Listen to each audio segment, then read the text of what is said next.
എന്തൊക്കെയാ ഉണ്ടാക്കിയത് വീട്ടില്? ബിരിയാണി ഒക്കെ ആയിരുന്നു അല്ലേ? ബിരിയാണി, മന്തി. കൊള്ളാലോ. അത് ശരി. ഓക്കെ. ചിക്കൻ ബിരിയാണി. ഓക്കെ. അടിപൊളിയായിരുന്നല്ലേ ചിക്കൻ ബിരിയാണി എന്നൊക്കെ കേൾക്കുമ്പോൾ എനിക്ക് കൊതിയാവണോ? ഓക്കെ. ഒരു ദിവസം ഉണ്ടാക്കി തരാം. ഓക്കെ, ഒരു ദിവസം ഇറങ്ങാം. ഒരു ദിവസം വരാം. അപ്പൊ ശരി. അപ്പൊ നമ്മൾ കുറച്ച് ദിവസമായില്ലേ നമ്മള് കണ്ടിട്ട്. അപ്പൊ നമുക്ക് ഇന്ന് അടുത്തത് കൂടെ പറഞ്ഞിട്ട് ആ ഒരു ചാപ്റ്റർ നമുക്ക് അവസാനിപ്പിക്കാം കേട്ടോ. നമ്മള് കഴിഞ്ഞ ക്ലാസ്സില് ഇന്റൻസീവ് കെയർ യൂണിറ്റിന്റെ ഇതുവരെ നമ്മൾ പറഞ്ഞു നിർത്തിയത് ഡിസ്ചാർജ് പ്രൊസീജിയർ വരെയാണ് നമ്മൾ കഴിഞ്ഞ ക്ലാസ്സിൽ പറഞ്ഞു നിർത്തിയത്. അതെ, അവിടെ വരെയാണ് പറഞ്ഞത് കേട്ടോ. എല്ലാവരും അവിടെ വരെ വായിച്ചോ? തിരക്കായിരിക്കും അറിയാം, എങ്കിലും വായിച്ചില്ലേ എല്ലാവരും? കിട്ടുന്ന സമയൊക്കെ കുറച്ച് സമയത്ത് കിട്ടുന്നത് വായിക്കണം കേട്ടോ, അല്ലെങ്കിൽ മറന്നോ? ഓക്കെ, വായിച്ചു. എന്താണ് ആണോ? ഓക്കെ, ഞാനിപ്പോ എടുക്കുന്നത് ഇന്റൻസീവ് കെയർ യൂണിറ്റ് കേട്ടോ. ഇന്റൻസീവ് കെയർ യൂണിറ്റ് എത്രാമത്തെ ചാപ്റ്റർ ആണ്? ഇതിൽ 13 കിടക്കണേ. നിങ്ങളുടെ എത്രാമത്തെയാ ഒന്ന് പറഞ്ഞേ. 11. പേജ് 56. 11ാം chapter, page 56. വിഘ്നേഷ് കേട്ടോ? ഓക്കെ.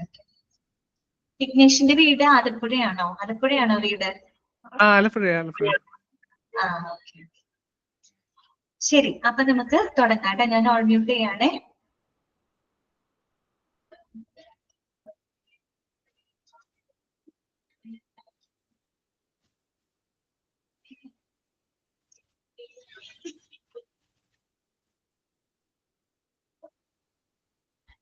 കുഴപ്പമില്ല ബൻഷീറ, കഴിഞ്ഞ ക്ലാസ്സിൽ റെക്കോർഡഡ് ക്ലാസ് കണ്ടാൽ മതി കേട്ടോ. റെക്കോർഡഡ് ക്ലാസ് നിങ്ങൾക്ക് ചിലപ്പോൾ എല്ലാ ലൈവ് ക്ലാസ്സിലും ചിലപ്പോൾ എല്ലാവർക്കും കയറാൻ പറ്റിയിരുന്നത്. കുഴപ്പമില്ല, നിങ്ങൾ റെക്കോർഡഡ് ക്ലാസ് കണ്ടാൽ മതി കേട്ടോ. ഓക്കെ. അപ്പൊ ഇനി നമ്മൾ കഴിഞ്ഞ ക്ലാസ്സിൽ ഡിസ്ചാർജ് പ്രൊസീജിയർ വരെയാണ് പറഞ്ഞു നിർത്തിയത്. നമുക്ക് ഒരു പേജ് കൂടെ ഉള്ളത് കേട്ടോ. ഇനി നമുക്ക് ഇന്ന് പഠിക്കാനുള്ളത് responsibilities of incharge of ICUs കേട്ടോ. എന്താണ് responsibilities of incharge of ICU? Okay. അപ്പൊ നമ്മൾ കഴിഞ്ഞ ക്ലാസ്സുകളിലായിട്ട് നമുക്ക് ഇന്റൻസീവ് കെയർ യൂണിറ്റ് എന്താണെന്ന് പറഞ്ഞു. ഡിഫറെന്റ് ടൈപ്സ് ഓഫ് ICU ഏതൊക്കെയാണ് നമ്മൾ കണ്ടിരുന്നു. പിന്നെ നമ്മുടെ ക്ലോസ്ഡ് യൂണിറ്റ് ICU എന്താണ്, ഓപ്പൺ യൂണിറ്റ് ICU എന്താണ്, അതിന്റെ മെയിൻ ആയിട്ടുള്ള ഡിഫറൻസുകളൊക്കെ നമ്മൾ മനസ്സിലാക്കി അല്ലെ.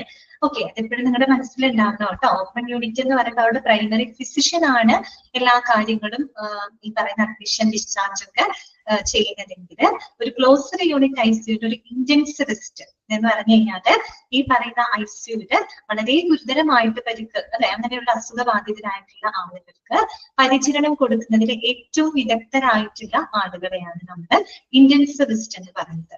അവരാണ് ഈ പറയുന്ന അഡ്മിഷനും ഡിസ്ചാർജ് കാര്യങ്ങളൊക്കെ നോക്കുന്നത്. ഏതിനകത്ത്? ക്ലോസ്ഡ് യൂണിറ്റിനകത്ത് കേട്ടോ. അപ്പൊ ആ ഒരു ഡിഫറൻസ് മനസ്സിലാക്കി വെക്കാം. പിന്നെ നമ്മൾ സ്റ്റാഫിങ്ങിനെ പറ്റി പഠിച്ചു അല്ലെ. ആരൊക്കെയാണ് അവിടെ സ്റ്റാഫിലായിട്ടൊക്കെ വരുന്നത് നമ്മൾ കണ്ടു. പിന്നെ നമ്മൾ പറഞ്ഞത് ICUവിന്റെ അഡ്മിഷൻ ക്രൈറ്റീരിയ ആയിരുന്നു. അതായത് ഒരു ICUവിലേക്ക് പേഷ്യൻസിനെ അഡ്മിറ്റ് ചെയ്യുന്നതിന് ചില ഒരു ക്രൈറ്റീരിയ ഉണ്ട്. അതിനെ ബേസ് ചെയ്തിട്ടാണ് നമ്മൾ അഡ്മിറ്റ് ചെയ്യുന്നത്. അപ്പൊ അങ്ങനെയുള്ള കുറച്ച് പോയിന്റുകളൊക്കെ നമ്മൾ പറഞ്ഞത്. പ്രോഗ്നോസിസ്, ഡയഗ്നോസിസ്, അതുപോലെ പൊട്ടൻഷ്യൽ ഇന്റർവെൻഷൻസ് എന്നൊക്കെ പറഞ്ഞ ഒരു 5 പോയിന്റുകൾ നമ്മൾ ഡിസ്കസ് ചെയ്തിരുന്നു. പിന്നെ നമ്മൾ പറഞ്ഞത് ഒരു ICUവിന്റെ സാധാരണ ഒരു എന്താ പറയാ ICU റൗണ്ട്സ് ഏത് സമയത്താണ് നടക്കുന്നത്? മോർണിംഗിലാണ് കേട്ടോ. 9 to 11 AM ആ ഒരു സമയത്താണ് പൊതുവെ ICUവിന്റെ റൗണ്ട്സ് നടക്കുന്നത്. അത് മുൻവർഷ ക്വസ്റ്റ്യൻ ആയിട്ട് വന്നിട്ടുണ്ട് കേട്ടോ. അതുകൊണ്ടാണ് ഞാൻ എടുത്ത് പറഞ്ഞത്.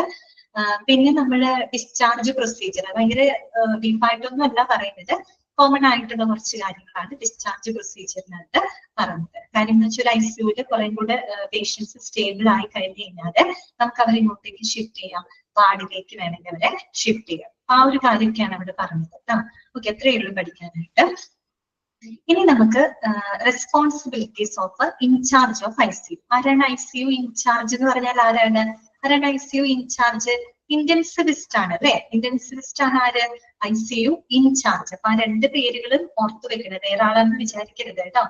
ICU ഇൻചാർജ് എന്ന് പറഞ്ഞാല് ഇന്റൻസിവിസ്റ്റ് തന്നെയാണ് കേട്ടോ. അത് ICUലെ പേഷ്യൻസിനെ പരിചരിക്കുന്നതിൽ വളരെ പ്രൊഫഷണലി സ്കിൽഡ് ആയിട്ടുള്ള എഫിഷ്യന്റ് ആയിട്ടുള്ള ആ ഒരു ഡോക്ടറിനെയാണ് നമ്മൾ ICU ഇൻചാർജ് അഥവാ ഇന്റൻസിവിസ്റ്റ് എന്ന് പറയുന്നത്.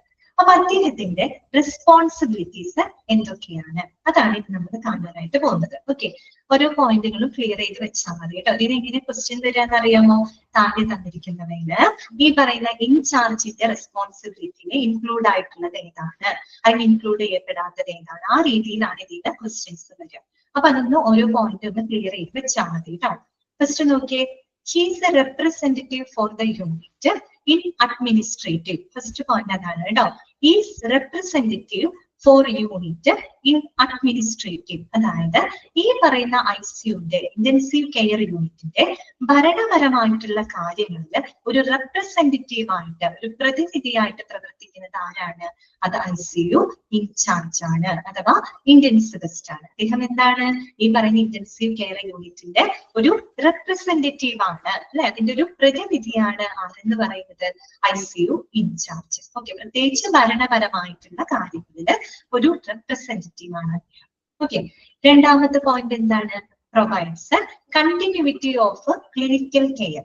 He provides continuity of clinical care അല്ലെ, രോഗിയുടെ പരിചരണത്തിന്റെ തുടർച്ച നിലനിർത്തുന്നു എന്ന് പറഞ്ഞാല് ഏറ്റവും ഒരു ഹോസ്പിറ്റലിനെ സംബന്ധിച്ച് ഏറ്റവും പ്രധാനപ്പെട്ട കാര്യം എന്താണ്? ഏറ്റവും ക്വാളിറ്റി കെയർ കൊടുക്കുക, അല്ലെങ്കിൽ ഒരു കണ്ടിന്യൂവിറ്റി ഓഫ് കെയർ കൊടുക്കുക അല്ലെ. രോഗികൾക്ക് അവരുടെ പരിചരണത്തിന് യാതൊരുവിധ തടസ്സങ്ങളും ഇല്ലാതെ, യാതൊരുവിധ ബ്രേക്കേജും സംഭവിക്കാതെ അവരുടെ പരിചരണത്തിന് ഒരു തുടർച്ച ഉറപ്പുവരുത്തുക അല്ലെ. അത് പ്രൊവൈഡ് ചെയ്യാന്നുള്ളത് ഇദ്ദേഹത്തിന്റെ റെസ്പോൺസിബിലിറ്റിയാണ്. പ്രത്യേകിച്ച് അത് ഈ ഒരു ICU പേഷ്യൻസിന് മാത്രമല്ല, എല്ലാ പേഷ്യൻസിനും അങ്ങനെ കൊടുക്കണം. പക്ഷെ ICUലെ പേഷ്യൻസ് എന്ന് പറയുന്നത് എന്താ? വളരെ ക്രിട്ടിക്കൽ ആയിട്ടുള്ള പേഷ്യൻസ് ആണ് അല്ലെ. അവരുടെ കെയറിൽ ഒരിക്കലും എന്ത് വരാൻ പാടില്ല? ബ്രേക്ക് വരാനായിട്ട് പാടില്ല അല്ലെ. ആ ഒരു കണ്ടിന്യൂവിറ്റി, ആ ഒരു തുടർച്ച ഉറപ്പാക്കേണ്ടതും ആരുടെ റെസ്പോൺസിബിലിറ്റിയാണ്? ഈ പറയുന്ന ICU ഇൻചാർജിന്റെ റെസ്പോൺസിബിലിറ്റിയാണ്. ഓക്കെ, ക്ലിയർ ആണല്ലോ പറഞ്ഞത്. മൂന്നാമത്തെ പോയിന്റിലാണ് arrange teaching and supervision of junior staff who needed comprehensive instructions not only regarding patient care but also for the use of unfamiliar equipment. എന്താണ് പറയുന്നത്?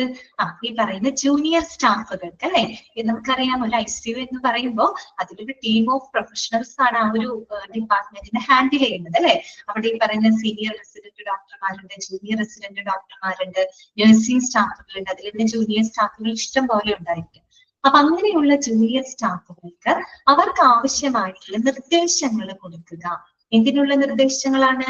Not only regarding the patient care but also for the use of unfamiliar equipment അല്ലെ. രോഗി പരിചരണത്തിന് മാത്രമല്ല അവർക്ക് നിർദ്ദേശങ്ങൾ കൊടുക്കേണ്ടത്, പിന്നെ എന്തും കൂടെയാണ്? അവർക്ക് ഫെമിലിയർ അല്ലാത്ത, അവർക്ക് പരിചിതമല്ലാത്ത എക്യുപ്മെന്റുകൾ ഉപയോഗിക്കുന്നതിനെ സംബന്ധിച്ചും അവർക്ക് ആവശ്യമായിട്ടുള്ള നിർദ്ദേശങ്ങൾ പ്രൊവൈഡ് ചെയ്യുക, അതിന് വേണ്ട പരിശീലനങ്ങൾ പ്രൊവൈഡ് ചെയ്യുക, അവരെ സൂപ്പർവൈസ് ചെയ്യുക. ഇതൊക്കെ ആരുടെ റെസ്പോൺസിബിലിറ്റിയാണ്? ഒരു ICU ഇൻചാർജിന്റെ റെസ്പോൺസിബിലിറ്റിയാണ്. കാര്യം എന്താണ്? ICUയിൽ വളരെ അഡ്വാൻസ്ഡ് ആയിട്ടുള്ള ഒരുപാട് എക്യുപ്മെന്റുകൾ അവിടെ ഉപയോഗപ്പെടുത്തുന്നുണ്ട്. നമ്മൾ ഈ ചാപ്റ്ററിന്റെ തുടക്കം തന്നെ ഒരു ICUവിന്റെ പിക്ചർ നിങ്ങൾക്ക് കൊടുത്തിട്ടുണ്ട്, കണ്ടോ? എന്തുമാത്രം എക്യുപ്മെന്റുകൾ, എത്രയും അഡ്വാൻസ്ഡ് ആയിട്ടുള്ള എക്യുപ്മെന്റുകളും ലൈഫ് സപ്പോർട്ടിങ് കാര്യങ്ങളൊക്കെയാണ് അവിടെ ഉപയോഗപ്പെടുത്തുന്നത്. അപ്പൊ അങ്ങനെ ഫെമിലിയർ അല്ലാത്തവർക്ക് പരിചിതമല്ലാത്ത എക്യുപ്മെന്റുകൾ യൂസ് ചെയ്യുന്നതിനും അതുപോലെ തന്നെ രോഗി പരിചരണത്തിനും അവർക്ക് ആവശ്യമായിട്ടുള്ള വളരെ കോംപ്രിഹെൻസീവ് ആയിട്ടുള്ള നിർദ്ദേശങ്ങൾ അവർക്ക് ജൂനിയർ സ്റ്റാഫുകൾക്ക് പ്രൊവൈഡ് ചെയ്യുക എന്നുള്ളതും ICU ഇൻചാർജിന്റെ റെസ്പോൺസിബിലിറ്റിയാണ് കേട്ടോ. അതാണ് അവിടെ പറഞ്ഞിട്ട് arrange teaching and supervision of junior staff who needed the comprehensive instruction not only regarding the patient care but also for the use of unfamiliar equipment. Clear ആണല്ലോ? അടുത്ത പോയിന്റ് കേട്ടോ. നാലാമത്തെ പോയിന്റിലാണ് he is responsible for purchasing and servicing of ICU equipment. അതായത് ഈ പറയുന്ന ICU എക്യുപ്മെന്റുകളൊക്കെ purchase ചെയ്യുന്നതിനും അത് service ചെയ്യുന്നതിനുമുള്ള ഉത്തരവാദിത്തം ആർക്കാണുള്ളത്? ICU ഇൻചാർജ് ആണ്. അദ്ദേഹത്തിനാണ് അറിയാൻ പറ്റുള്ളൂ അല്ലെ? ICU യൂണിറ്റ് അതിന്റെ റെപ്രസെന്റേറ്റീവ് ആണ്. അദ്ദേഹത്തിന് അറിയാൻ പറ്റും അവിടെ എന്തൊക്കെ എക്യുപ്മെന്റുകൾ ആവശ്യമുണ്ട്, അല്ലെങ്കിൽ ഏതെങ്കിലും എക്യുപ്മെന്റ്സിന്റെ മെയിന്റനൻസോ കാര്യങ്ങളൊക്കെ ഉണ്ടെങ്കിൽ അത് കൃത്യമായിട്ട് നോട്ട് ചെയ്ത് അത് അതോറിറ്റീസിനെ അറിയിക്കുക എന്നുള്ളതും ഇദ്ദേഹത്തിന്റെ റെസ്പോൺസിബിലിറ്റിയാണ്.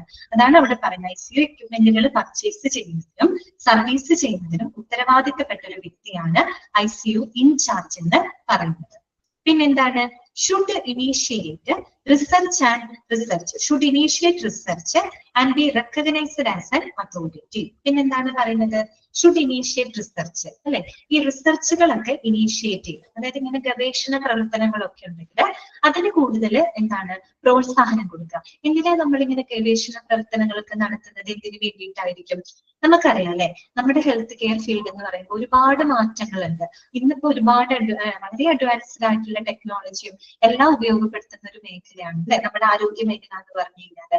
അപ്പൊ ശരിക്കും പറഞ്ഞ ഓരോ ദിവസം തോറും ഒരുപാട് മാറ്റങ്ങൾ വന്നുകൊണ്ടിരിക്കുകയാണ്. അപ്പൊ പുതിയ പുതിയ ട്രീറ്റ്മെന്റുകൾ കടന്നിട്ടുണ്ട്, അല്ലെങ്കിൽ പുതിയ നല്ല മോഡേൺ എക്യുപ്മെന്റുകൾ ട്രീറ്റ്മെന്റിന് വേണ്ടിയിട്ടൊക്കെ ഇറക്കുന്നുണ്ട്. അപ്പൊ ആ രീതിയിൽ ഈ വരുന്ന അതുപോലെ പുതിയ മെഡിസിനുകൾ ഡെവലപ്പ് ചെയ്യുന്നുണ്ട് ഇല്ലേ? അപ്പൊ അങ്ങനെ വരുന്ന പുതിയ ട്രീറ്റ്മെന്റുകൾ അല്ലെങ്കിൽ പുതിയ മെഡിസിൻസുകൾ അതൊക്കെ ആളുകൾക്ക് എത്രത്തോളം ഉപകാരപ്പെടുന്നുണ്ട്, അത് അവർക്ക് യൂസ്ഫുൾ ആണോ? എല്ലാം സക്സസ് ആവണമെന്നില്ല, ചിലതൊക്കെ നല്ലതായിരിക്കാം, ചിലത് ഭയങ്കര ഫ്ലോപ്പ് ആയിരിക്കാം അല്ലെ? അപ്പൊ അങ്ങനെയുള്ള കാര്യങ്ങളെ പറ്റി നമുക്ക് വളരെ സേഫ് ആയിട്ട് ഇവാലുവേറ്റ് ചെയ്യുന്നതിന് വേണ്ടിയിട്ടാണ് നമ്മൾ ഇങ്ങനെയുള്ള റിസർച്ചുകളൊക്കെ നടത്തുന്നത്. പല ഗവേഷണ പ്രവർത്തനങ്ങളുടെയും ഫലമായിട്ടാണ് നമ്മൾ പുതിയ കണ്ടുപിടുത്തങ്ങൾ, പുതിയ പല കാര്യങ്ങളൊക്കെ നമ്മൾ കൊണ്ടുവരുന്നത് അങ്ങനെ ഗവേഷണ പ്രവർത്തനങ്ങളുടെ ഭാഗമായിട്ടാണ്. അതുപോലെ തന്നെ പുതുതായിട്ട് വരുന്ന മെഡിസിൻസിന്റെ ട്രീറ്റ്മെന്റുകളൊക്കെ ഫ്യൂച്ചർ പേഷ്യൻസിന് അത് ഉപകാരപ്രദമാണോ അല്ലയോ, അങ്ങനെയുള്ള കാര്യങ്ങളൊക്കെ നമുക്ക് സേഫ് ആയിട്ട് എക്സാമിൻ ചെയ്യണമെങ്കിൽ അതിന് വേണ്ടിയിട്ടാണ് നമ്മൾ ഇങ്ങനെ റിസർച്ച് ട്രയലുകളൊക്കെ കണ്ടക്ട് ചെയ്യുന്നത്. അപ്പൊ അത്തരത്തിലുള്ള റിസർച്ചുകൾക്ക് കൂടുതൽ പ്രോത്സാഹനം കൊടുക്കുക അതൊരു ICU ഇൻചാർജിന്റെ റെസ്പോൺസിബിലിറ്റിയാണ്. അങ്ങനെ പ്രോത്സാഹനം ഒരു പ്രൊമോട്ട് ചെയ്താൽ മാത്രം മതിയോ? പോരാ. പിന്നെ എന്തുകൂടെ വേണം? And B recognised as an authority. ഒരു അതോറിറ്റി എന്നുള്ള രീതിയിൽ അതിന് അംഗീകാരം കൊടുക്കുകയും വേണം. ഓക്കെ, വെറുതെ ഇങ്ങനെ ഒരു റിസർച്ചിനൊരു ഇനീഷ്യേഷൻ കൊടുത്താൽ മാത്രം പോരാ, അതിനൊരു അതോറിറ്റി എന്നുള്ള രീതിയിൽ, അധികാരി എന്നുള്ള രീതിയിൽ അതിനുള്ള അംഗീകാരം കൊടുക്കുക എന്നുള്ളതും ICU ഇൻചാർജിന്റെ റെസ്പോൺസിബിലിറ്റിയാണ്. ഓക്കെ, അടുത്തതാണ് should review all treatment regimen with staff. എന്താണ് പറയുന്നത്? Should review all treatment regimen with staff കേട്ടോ. എല്ലാ ജീവനക്കാരുമായിട്ടും ഈ പറയുന്ന ചികിത്സാ രീതികള് അവലോകനം ചെയ്തിരിക്കണം. അറിയാലോ, ICU എന്ന് പറയുമ്പോൾ അവിടെ ഒരു ടീം തന്നെയാണ് അതിനു വേണ്ടി പ്രവർത്തിക്കുന്നത്. അവരെല്ലാവരും നല്ല രീതിയിൽ കോർഡിനേറ്റ് ചെയ്തുകൊണ്ടാണ് അവിടുത്തെ കാര്യങ്ങൾ ഹാൻഡിൽ ചെയ്യുന്നത്. അപ്പൊ അവിടെയുള്ള ഓരോ രോഗികളെ വ്യക്തിഗതമായിട്ട് തന്നെ പരിശോധിച്ച് ഓരോരുത്തരുടെയും ചികിത്സാ രീതികളെ പറ്റി കൃത്യമായിട്ട് മറ്റുള്ള ജീവനക്കാരുമായിട്ട് അവലോകനം ചെയ്യുക എന്നുള്ളതും ICU ഇൻചാർജിന്റെ റെസ്പോൺസിബിലിറ്റിയാണ്. അദ്ദേഹമാണ് അവിടുത്തെ ഹെഡ് അല്ലെ? അദ്ദേഹം ഈ പറയുന്ന മറ്റുള്ള സ്റ്റാഫുകളായിട്ട് ഈ ഓരോ രോഗികളെ സംബന്ധിച്ച് അവരുടെ ഹെൽത്ത് സ്റ്റാറ്റസ്, അവർക്ക് എന്തൊക്കെ ട്രീറ്റ്മെന്റുകളാണ് പ്രൊവൈഡ് ചെയ്യുന്നത്, എന്തൊക്കെ കാര്യങ്ങൾ ഉണ്ടെന്നുള്ള കാര്യങ്ങൾ ഈ പറയുന്ന മറ്റുള്ള ജീവനക്കാരുമായിട്ട് അദ്ദേഹം എന്ത് ചെയ്തിരിക്കണം? റിവ്യൂ ചെയ്തിരിക്കണം. കാര്യം എല്ലാവരും ഒരുപോലെ കോർഡിനേറ്റ് ചെയ്തിട്ട് വേണം നല്ലൊരു പരിചരണ രോഗിക്ക് കൊടുക്കാനായിട്ട് സാധിക്കുള്ളൂ. മനസ്സിലായല്ലോ? ഇത്രയാണ് ICU ഇൻചാർജിന്റെ റെസ്പോൺസിബിലിറ്റി. സിമ്പിൾ അല്ലേ? എന്തൊക്കെയാ നമ്മൾ പഠിച്ചത്? അതായത് ICU ഇൻചാർജ് എന്ന് പറഞ്ഞു കഴിഞ്ഞാൽ അദ്ദേഹം എന്താണ്? ICUവിന്റെ ഒരു ഭരണപരമായിട്ടുള്ള കാര്യങ്ങളില് ഒരു റെപ്രസെന്റേറ്റീവ് ആണ്. ICUവിന്റെ ഒരു പ്രതിനിധിയാണ് ICU ഇൻചാർജ് എന്ന് പറയുന്നത്. രോഗികൾക്ക് അവരുടെ ഒരു പരിചരണത്തിൽ ഒരു തുടർച്ച പ്രൊവൈഡ് ചെയ്യുന്നത് അദ്ദേഹത്തിന്റെ റെസ്പോൺസിബിലിറ്റി ആണ്. അതുപോലെ തന്നെ ജൂനിയർ സ്റ്റാഫുകൾക്ക് രോഗി പരിചരണത്തിന് മാത്രമല്ല പരിചിതമല്ലാത്ത എക്യുപ്മെന്റുകൾ ഉപയോഗിക്കുന്ന കാര്യത്തിലും ആവശ്യമായിട്ടുള്ള നിർദ്ദേശങ്ങൾ പ്രൊവൈഡ് ചെയ്യുന്നതും അദ്ദേഹമാണ്. ഇതൊക്കെ അദ്ദേഹത്തിന്റെ റെസ്പോൺസിബിലിറ്റി ആണ് കേട്ടോ. അതുപോലെ തന്നെ ICU എക്യുപ്മെന്റുകൾ പർച്ചേസ് ചെയ്യുന്നതിനും സർവീസ് ചെയ്യുന്നതിനുള്ള റെസ്പോൺസിബിലിറ്റി അദ്ദേഹത്തിനുണ്ട്. അതുപോലെ തന്നെ റിസർച്ച് ട്രയലുകളൊക്കെ ഇനീഷ്യേറ്റ് ചെയ്യാനും അല്ലെ, ഇത്തരം ഗവേഷണ പ്രവർത്തനങ്ങൾക്ക് ഒരു പ്രോത്സാഹനം കൊടുക്കാനും ഒരു അതോറിറ്റി എന്നുള്ള രീതിയിൽ അതിന് അംഗീകാരം കൊടുക്കേണ്ടതും അദ്ദേഹത്തിന്റെ റെസ്പോൺസിബിലിറ്റിയാണ്. അതുപോലെ തന്നെ എല്ലാ ചികിത്സാ രീതികളും മറ്റുള്ള സ്റ്റാഫുകളുമായിട്ട് അവലോകനം ചെയ്യേണ്ടതും അദ്ദേഹത്തിന്റെ റെസ്പോൺസിബിലിറ്റിയാണ്. ഓക്കെ, ക്ലിയർ ആണോ പറഞ്ഞത്? ICU ഇൻചാർജിന്റെ റെസ്പോൺസിബിലിറ്റി ഓക്കെ ആണോ? മനസ്സിലായോ നിങ്ങൾക്ക്? ഓക്കെ ആണോ? അടുത്തത് കേട്ടോ. അപ്പൊ അവരുടെ ഡ്യൂട്ടി കണ്ടു. അടുത്തത് നമുക്ക് പഠിക്കാനുള്ളത് the hospital administration should ensure കേട്ടോ. ഇനി ഒരു ഹോസ്പിറ്റൽ അഡ്മിനിസ്ട്രേഷൻ ഉറപ്പാക്കേണ്ട കാര്യങ്ങൾ എന്തൊക്കെയാണ്? ഇതെല്ലാം കൂടെ പഠിച്ചു കഴിയുമ്പോൾ അവസാനം അങ്ങോട്ടും ഇങ്ങോട്ടും മാറിപ്പോകരുത് കേട്ടോ. അത് പ്രത്യേകം ശ്രദ്ധിക്കണം. ഹോസ്പിറ്റൽ അഡ്മിനിസ്ട്രേഷന്റെ റെസ്പോൺസിബിലിറ്റി എന്താണ്, ICU ഇൻചാർജിന്റെ റെസ്പോൺസിബിലിറ്റി എന്താണ്, ICU സെക്രട്ടറി, ഇങ്ങനെ ഒരുപാട് പോയിന്റുകൾ ഇങ്ങനെ ഒരുമിച്ച് പഠിക്കുമ്പോൾ അങ്ങോട്ടും ഇങ്ങോട്ടും മാറിയൊക്കെ പോകാനുള്ള ചാൻസ് ഉണ്ട്. അപ്പൊ അത് നിങ്ങൾ എങ്ങനെയാന്ന് വെച്ച് കഴിഞ്ഞാൽ കൃത്യമായിട്ട് മനസ്സിലാക്കി വെച്ചാൽ മതി കേട്ടോ. Okay, hospital administration should ensure. 6 പോയിന്റുകളുണ്ട്. ഫസ്റ്റ് പോയിന്റ് ഇതാണ്, എന്താണ്? A suitable environment for the patient safety. അല്ല കേട്ടോ, എന്ന് വായിച്ചാൽ മതി, എന്നെ വിട്ട് കണ്ടോ കേട്ടോ. A suitable environment for the patient safety, അതായത് രോഗിയുടെ സുരക്ഷിതത്വത്തിന് ആവശ്യമായിട്ട് ഒരു നല്ല അന്തരീക്ഷം ഉറപ്പുവരുത്തേണ്ടത് അവിടുത്തെ ഹോസ്പിറ്റൽ അഡ്മിനിസ്ട്രേഷൻ ആണ്. ഏറ്റവും പ്രധാനപ്പെട്ട കാര്യമാണ് ഒരു രോഗിക്ക് ഏറ്റവും സേഫ്, പേഷ്യന്റ് സേഫ്റ്റി, അതുപോലെ തന്നെ ക്വാളിറ്റി കെയർ. ഇത് രണ്ടും വളരെ ഇമ്പോർട്ടന്റ് ആയിട്ടുള്ള ഒരു കാര്യമാണ് ഹോസ്പിറ്റലിനെ സംബന്ധിച്ച്. ഇനി അതിനെ പറ്റി നിങ്ങൾ ഒരുപാട് പഠിക്കും. അടുത്ത മൊഡ്യൂളിലൊക്കെ വരുമ്പോൾ കുറെ പഠിക്കാനുണ്ട്. ക്വാളിറ്റി അഷ്വറൻസ്, ക്വാളിറ്റി മാനേജ്മെന്റ് ഒക്കെ പഠിക്കുമ്പോൾ ഏതൊരു ഹോസ്പിറ്റലിനെ സംബന്ധിച്ച് ഏറ്റവും പ്രധാനപ്പെട്ട കാര്യമാണ് പേഷ്യന്റിന്റെ സേഫ്റ്റി ഉറപ്പുവരുത്തുക, അതുപോലെ തന്നെ അവർക്ക് ഏറ്റവും ഗുണനിലവാരമുള്ള പരിചരണം കൊടുക്കുക. അപ്പൊ ഇവിടെ എന്താ പറയുന്നത്, രോഗിയുടെ സുരക്ഷിതത്വത്തിന് ഏറ്റവും അനുയോജ്യമായിട്ടുള്ള ഒരു അന്തരീക്ഷം ഉറപ്പാക്കേണ്ടത് അവിടുത്തെ ഹോസ്പിറ്റൽ അഡ്മിനിസ്ട്രേഷന്റെ ഉത്തരവാദിത്തമാണ്. ഓക്കെ, ഇതാണ് കേട്ടോ, suitable environment for the patients. രണ്ടാമത്തെ എന്താ പറയുന്നത്, sufficient resources in good working condition. Sufficient resources in good working condition. ഏറ്റവും പ്രവർത്തനക്ഷമമായിട്ടുള്ള നല്ല റിസോഴ്സുകൾ, അതും വളരെ സഫിഷ്യന്റ് ആയിട്ടുള്ള റിസോഴ്സുകൾ, വിഭവങ്ങൾ പ്രൊവൈഡ് ചെയ്യുക എന്നുള്ളതും അവിടുത്തെ അഡ്മിനിസ്ട്രേഷന്റെ റെസ്പോൺസിബിലിറ്റിയാണ്. ഈ റിസോഴ്സ് എന്ന് പറയുമ്പോൾ, ICU റിസോഴ്സ് എന്ന് പറയുമ്പോൾ അവിടുത്തെ എക്യുപ്മെന്റ്സുകളൊക്കെ അതിനകത്ത് വരുന്നതാണ്. എക്യുപ്മെന്റ്സ് മാത്രമല്ല, ഹ്യൂമൻ റിസോഴ്സസും അതിന്റെ ഭാഗമാണ് കേട്ടോ. ഒരുപാട് സ്റ്റാഫുകൾ വേണം അല്ലെ, ആവശ്യത്തിനനുസരിച്ചുള്ള സ്റ്റാഫുകൾ അവിടെ ഉണ്ടായിരിക്കണം. അപ്പൊ ഈ പറയുന്ന എന്താ പറയാ, സഫിഷ്യന്റ് ആയിട്ടുള്ള റിസോഴ്സ്, അത് ഏറ്റവും ഗുഡ് വർക്കിംഗ് കണ്ടീഷനിലുള്ള ഏറ്റവും പ്രവർത്തനക്ഷമമായിട്ടുള്ള റിസോഴ്സുകൾ പ്രൊവൈഡ് ചെയ്യുക എന്നുള്ളതും അഡ്മിനിസ്ട്രേഷന്റെ റെസ്പോൺസിബിലിറ്റിയാണ്. അങ്ങനെ അഡ്മിനിസ്ട്രേഷൻ ചെയ്തില്ലെങ്കിൽ എന്ത് സംഭവിക്കും? ICUന് നല്ല രീതിയിൽ പ്രവർത്തിക്കാൻ പറ്റുമോ? ഒരിക്കലും നല്ല രീതിയിൽ പ്രവർത്തിക്കാൻ പറ്റില്ല. അപ്പൊ അതൊക്കെ ഉറപ്പാക്കേണ്ടത് അവിടുത്തെ ഹോസ്പിറ്റൽ മാനേജ്മെന്റ് ആണ് കേട്ടോ. പിന്നെ വരുന്നത് ample number of skilled medical and nursing team. Ample എന്ന് പറഞ്ഞാല് ഈ പറയുന്ന മതിയാവോളം എന്നൊക്കെയുള്ള അർത്ഥമാണ്. ആംബിൾ ആവശ്യത്തിനനുസരിച്ച് മതിയാവോളം എന്നൊക്കെയുള്ള അർത്ഥമാണ്. അപ്പൊ ample number of skilled medical and nursing team, ആവശ്യത്തിനനുസരിച്ചുള്ള മെഡിക്കൽ നഴ്സിംഗ് ടീമുകളൊക്കെ ഉറപ്പാക്കേണ്ടതും അവിടുത്തെ ഹോസ്പിറ്റൽ അഡ്മിനിസ്ട്രേഷന്റെ റെസ്പോൺസിബിലിറ്റിയാണ് കേട്ടോ. ICUല് ഇത്ര നമ്മൾ നഴ്സ് ടു പേഷ്യന്റ് റേഷ്യോ ഒക്കെ നമ്മൾ പഠിച്ചില്ലേ, സ്റ്റാഫിംഗ് ഒക്കെ നമ്മൾ പഠിച്ചില്ലേ. അപ്പൊ അതിനനുസരിച്ച് തന്നെ ശ്രീലക്ഷ്മി കറക്റ്റ് ആണ്, വിശാലമായിട്ടുള്ളത് അല്ലെ, മതിയാവോളം ആവശ്യത്തിനനുസരിച്ചുള്ള മെഡിക്കൽ സ്കിൽഡ് ആയിട്ടുള്ള മെഡിക്കൽ നഴ്സിംഗ് ടീം ഉറപ്പാക്കിയിരിക്കണം. പിന്നെ പറയുന്നത് standards of care that include the proper referral system. ഇതാണ് പറയുന്നത്, standards of care that include proper referral system. അതായത് ശരിയായ റെഫറൽ സംവിധാനം ഉൾപ്പെടുന്ന ഒരു പരിചരണ നിലവാരം ഉറപ്പാക്കണം. ആരുറപ്പാക്കണം? ഹോസ്പിറ്റൽ അഡ്മിനിസ്ട്രേഷൻ ഉറപ്പാക്കണം. എന്താണ് അവിടെ ഉദ്ദേശിക്കുന്നത്? ശരിയായിട്ടുള്ള റെഫറൽ സംവിധാനം. അതായത് നമ്മളിപ്പോ ഒരു ഹോസ്പിറ്റലിൽ ഒരു പേഷ്യന്റ് വരുമ്പോ അവർക്ക് നല്ലൊരു പരിചരണം കൊടുക്കാനായിട്ട് വേണ്ടത്ര റിസോഴ്സുകൾ ആ ഹോസ്പിറ്റലിൽ ഇല്ലാന്നിരിക്കട്ടെ, അങ്ങനെ ഇല്ലാന്ന് വിചാരിക്കും. അപ്പൊ അതിന്റെ പേരിൽ നമുക്ക് ആ പേഷ്യന്റിന്റെ പരിചരണത്തിൽ എന്തെങ്കിലും നമുക്ക് സ്റ്റോപ്പ് ചെയ്യാൻ പറ്റുമോ? ഇല്ല. പിന്നെ എന്ത് ചെയ്യണം? അവർക്ക് നല്ലൊരു പരിചരണം നിലനിർത്താനായിട്ട് അത്തരം റിസോഴ്സസ് ഉള്ള മറ്റേതെങ്കിലും ഹോസ്പിറ്റലിലേക്ക് നമ്മൾ അവരെ എന്ത് ചെയ്യുന്നു? റെഫർ ചെയ്ത് വിടണം അല്ലെ. നമ്മുടെ ഏറ്റവും പ്രധാനപ്പെട്ട ഇതെന്താണ്? പേഷ്യന്റിന് ഒരു ക്വാളിറ്റി കെയർ ഉറപ്പുവരുത്താനുള്ളത് ഏറ്റവും പ്രധാനപ്പെട്ട കാര്യമാണ്. അപ്പൊ അവർക്കൊരു പരിചരണം കൊടുക്കാൻ മതിയായ റിസോഴ്സുകൾ ആ ഹോസ്പിറ്റലിൽ ഇല്ല എങ്കിൽ അവരെ നമുക്ക് കൂടുതൽ നല്ല പരിചരണം കിട്ടുന്ന, ഒരു ബെറ്റർ ട്രീറ്റ്മെന്റ് കിട്ടുന്ന മറ്റേതെങ്കിലും ഹോസ്പിറ്റലിലേക്ക് അവരെ നമ്മൾ എന്ത് ചെയ്യണം? റെഫർ ചെയ്ത് അവരെ വിടണം അല്ലെ. അങ്ങനെയല്ലേ ചെയ്യേണ്ടത്?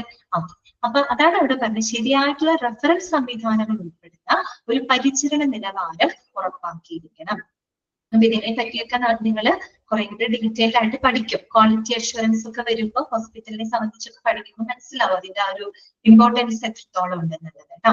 പിന്നെ വരുന്നത് ensure quality assurance program. Quality ഉറപ്പുവരുത്തുന്ന പ്രോഗ്രാമുകൾ കണ്ടക്ട് ചെയ്യേണ്ടതും അവിടുത്തെ ഹോസ്പിറ്റൽ അഡ്മിനിസ്ട്രേഷൻ ആണ്. ക്വാളിറ്റി അഷ്വർ ചെയ്യണം. അവർക്ക് കൊടുക്കുന്ന ആ ഒരു പരിചരണത്തില് അല്ലെങ്കിൽ അവർക്ക് കൊടുക്കുന്ന ട്രീറ്റ്മെന്റില് അവരുടെ സേഫ്റ്റിയിലൊക്കെ എല്ലാവിധ ക്വാളിറ്റികളും ഉറപ്പാക്കിയിരിക്കണം. അതിനായിട്ട് ക്വാളിറ്റി സർട്ടിഫിക്കേഷൻ പ്രോഗ്രാമുകൾ കണ്ടക്ട് ചെയ്യാം.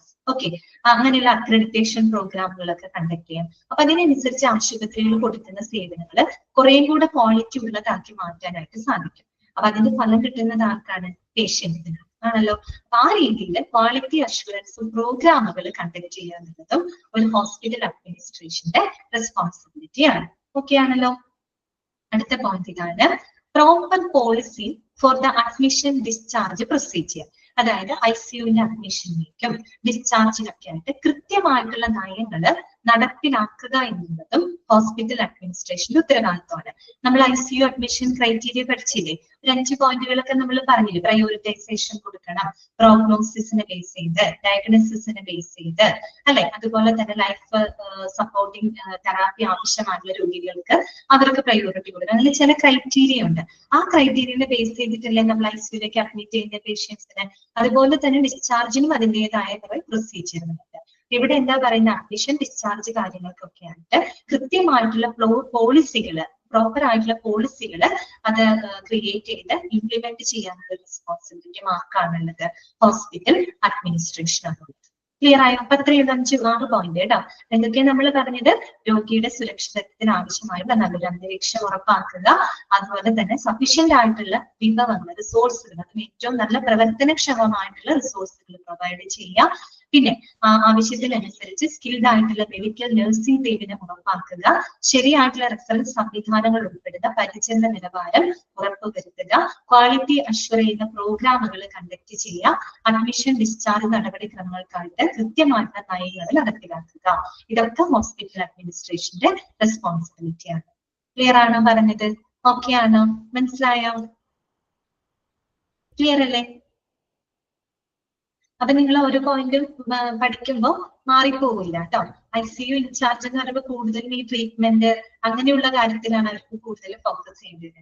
അഡ്മിനിസ്ട്രേഷൻ എന്ന് പറയുമ്പോൾ അല്ലാതുള്ള കാര്യങ്ങൾക്ക് ഓക്കെ ICU നല്ല രീതിയിൽ പ്രവർത്തിക്കാനായിട്ട് എന്തൊക്കെ സൗകര്യങ്ങൾ ചെയ്തു കൊടുക്കണോ അതാണ് അഡ്മിനിസ്ട്രേഷൻ ചെയ്യുന്നത് കേട്ടോ. ഓക്കെ, അടുത്ത ആള് ഡ്യൂട്ടീസ് ഓഫ് ICU സെക്രട്ടറി. ഇനി നമ്മൾ പഠിക്കുന്നത് ICU സെക്രട്ടറിയുടെ റെസ്പോൺസിബിലിറ്റി ആണ്. അപ്പൊ ആദ്യം ICU സെക്രട്ടറിയുടെ റെസ്പോൺസിബിലിറ്റി പഠിക്കണേക്കാളും മുമ്പ് ആരാണ് ICU സെക്രട്ടറി എന്ന് പഠിക്കണം അല്ല, ആരാണെന്ന് മനസ്സിലാക്കണം. എന്നിട്ട് വേണം അദ്ദേഹത്തിന്റെ റെസ്പോൺസിബിലിറ്റി നമ്മൾ പഠിക്കാനായിട്ട്. അപ്പൊ ആരാണ് ICU സെക്രട്ടറി എന്ന് പറഞ്ഞാൽ അറിയാമോ? ICU സെക്രട്ടറി ആരാണ്? അദ്ദേഹം വന്നിട്ട് ICUവിൽ തന്നെ ICUവിന് വേണ്ടിയിട്ട്, അതായത് ICU ടീമിന് വേണ്ടിയിട്ട് എല്ലാവിധ പിന്തുണയും കൊടുക്കുന്ന ഒരു അഡ്മിനിസ്ട്രേറ്റീവ് പ്രൊഫഷണൽ ആണ് ആരെന്ന് പറയുന്നത് ICU സെക്രട്ടറി. ആരാണ് ICU സെക്രട്ടറി? അദ്ദേഹം ഒരു ക്ലിനിക്കൽ ഇതല്ല കൊടുക്കുന്നത്, പകരം ICU ടീമിന് ആവശ്യമായിട്ടുള്ള എല്ലാവിധ സപ്പോർട്ടുകളും എന്ന് പറയുമ്പോൾ അവിടുത്തെ മെഡിക്കൽ സ്റ്റാഫുകൾക്ക് അതോടൊപ്പം തന്നെ പേഷ്യൻസിന് രണ്ടു കൂട്ടർക്കും ഒരുപോലെ പിന്തുണ കൊടുക്കുന്ന ഒരു എന്താ പറയാ സപ്പോർട്ടിംഗ് സേവനങ്ങൾ കൊടുക്കുന്ന ഒരു അഡ്മിനിസ്ട്രേറ്റീവ് പ്രൊഫഷണൽ ആണ് ആരെന്ന് പറയുന്നത് ICU സെക്രട്ടറി. ക്ലിയർ ആയോ? ആരാണെന്നൊന്നും ചോദിക്കില്ല കേട്ടോ, അറിഞ്ഞിരുന്നാൽ മതി ICU സെക്രട്ടറി ആരാണ്. പെട്ടെന്ന് കേൾക്കുമ്പോൾ ഒരു സംശയം തോന്നാം. അദ്ദേഹം ICU ടീമിന് ആവശ്യമായിട്ട് പിന്തുണ കൊടുക്കുന്ന ഒരു വ്യക്തിയാണ് കേട്ടോ. അദ്ദേഹത്തിന്റെ റെസ്പോൺസിബിലിറ്റീസ് ആണ് ഇനി നമ്മൾ പഠിക്കാനായിട്ട് പോകുന്നത്. ഓക്കെ, ഫസ്റ്റത്തെ പോയിന്റ് ഇതാണ്. A unit secretary in the ICU is normally the first person whom family members and visitors meet when coming to the ICU. സാധാരണയായിട്ട് നമ്മൾ ICUലേക്ക് ഈ പറയുന്ന വിസിറ്റേഴ്സ് മെമ്പേഴ്സുകളൊക്കെ വരുമ്പോൾ ഫാമിലി മെമ്പേഴ്സ് ഒക്കെ ഫസ്റ്റ് മീറ്റ് ചെയ്യുന്ന വ്യക്തി എന്ന് പറയുന്നത് ആരാണെന്ന് അറിയോ? അത് ICU സെക്രട്ടറിയാണ്. അദ്ദേഹത്തിനെയാണ് ഫസ്റ്റ് മീറ്റ് ചെയ്യുന്നത് കേട്ടോ. കാര്യം അദ്ദേഹമാണ് അവിടുത്തെ ഒരു അഡ്മിനിസ്ട്രേറ്റീവ് പ്രൊഫഷണൽ ആയിട്ട് പ്രവർത്തിക്കുന്നത്. ICU ഉള്ളിലല്ല ഞാൻ പറയുന്നത്, ICU ടീമിന് ആവശ്യമായിട്ടുള്ള എല്ലാവിധ സപ്പോർട്ട് കൊടുക്കുന്ന അഡ്മിനിസ്ട്രേറ്റീവ് പ്രൊഫഷണൽ കേട്ടോ. അദ്ദേഹമാണ് ICU സെക്രട്ടറി. അപ്പൊ ആദ്യമായിട്ട് ICUയിൽ വരുന്ന വിസിറ്റേഴ്സ് ആയിക്കോട്ടെ, പേഷ്യൻസ് ആയിക്കോട്ടെ, ഫാമിലി മെമ്പേഴ്സ് ആയിക്കോട്ടെ, അവര് നോർമലി മീറ്റ് ചെയ്യുന്ന വ്യക്തി ICU സെക്രട്ടറി ആയിരിക്കും. ഓക്കെ, പിന്നെ എന്താണ് പറയുന്നത്? Attend calls and pass on messages properly കേട്ടോ. ഈ ICU സംബന്ധമായിട്ട് കോൾസുകൾ അല്ലെ, കോളുകളൊക്കെ വരുമ്പോൾ അത് കൃത്യമായിട്ട് ആൻസർ ചെയ്യുക. അതുപോലെ തന്നെ മറ്റുള്ള ഡിപ്പാർട്ട്മെന്റുകളുമായിട്ട് ഈ പറയുന്ന മെസ്സേജുകൾ പ്രോപ്പർ ആയിട്ട് കൺവേ ചെയ്യുക, ട്രാൻസ്ഫർ ചെയ്യുക എന്നുള്ളതൊക്കെ ഇവരുടെ റെസ്പോൺസിബിലിറ്റിയാണ്. കാര്യം നമുക്കറിയാം ICU യൂണിറ്റ് ആകുമ്പോൾ അവിടെ അഡ്മിറ്റ് ചെയ്തിരിക്കുന്ന ICUയിലുള്ള പേഷ്യൻസിന് അവരുടെ പാരന്റ് യൂണിറ്റുമായിട്ട് പല കാര്യങ്ങളും ചിലപ്പോൾ മെസ്സേജുകളോ കാര്യങ്ങളോ കൺവേ ചെയ്യാനുണ്ടെങ്കിൽ അങ്ങനെയുള്ള കാര്യങ്ങളൊക്കെ കൺവേ ചെയ്യുക, പ്രോപ്പർ ആയിട്ട് മെസ്സേജുകൾ ട്രാൻസ്ഫർ ചെയ്യാനൊക്കെയുള്ളത് ICU സെക്രട്ടറിയുടെ റെസ്പോൺസിബിലിറ്റിയാണ്. പിന്നെ ICU സംബന്ധമായിട്ട് എന്തെങ്കിലും കോളുകളോ കാര്യങ്ങളോ ഒക്കെ വരുമ്പോൾ അതിന് കൃത്യമായിട്ടുള്ള ആൻസർ ചെയ്യേണ്ടതും ഇദ്ദേഹമാണ്. ഓക്കെ, പിന്നെന്താണ് പറയുന്നത്? Accountable four greeting done and listening to determine what the client requires. Accountable എന്ന് പറഞ്ഞാൽ എന്താണ്? റെസ്പോൺസിബിൾ എന്നുള്ള അർത്ഥമാണ് കേട്ടോ, ഉത്തരവാദിത്വം ഉണ്ടെന്നുള്ള അർത്ഥമാണ്. അക്കൗണ്ടബിൾ ഫോർ ഗ്രീറ്റിംഗ് ഡൺ, അതായത് ഈ പറയുന്ന ICUയിൽ വരുന്ന പേഷ്യൻസ് ആയിക്കോട്ടെ, വിസിറ്റേഴ്സ് ആയിക്കോട്ടെ, അവരുടെ ഫാമിലി മെമ്പേഴ്സ് ആയിക്കോട്ടെ, അവരെ ഗ്രീറ്റ് ചെയ്യാം, അവരെ വെൽക്കം ചെയ്യാം.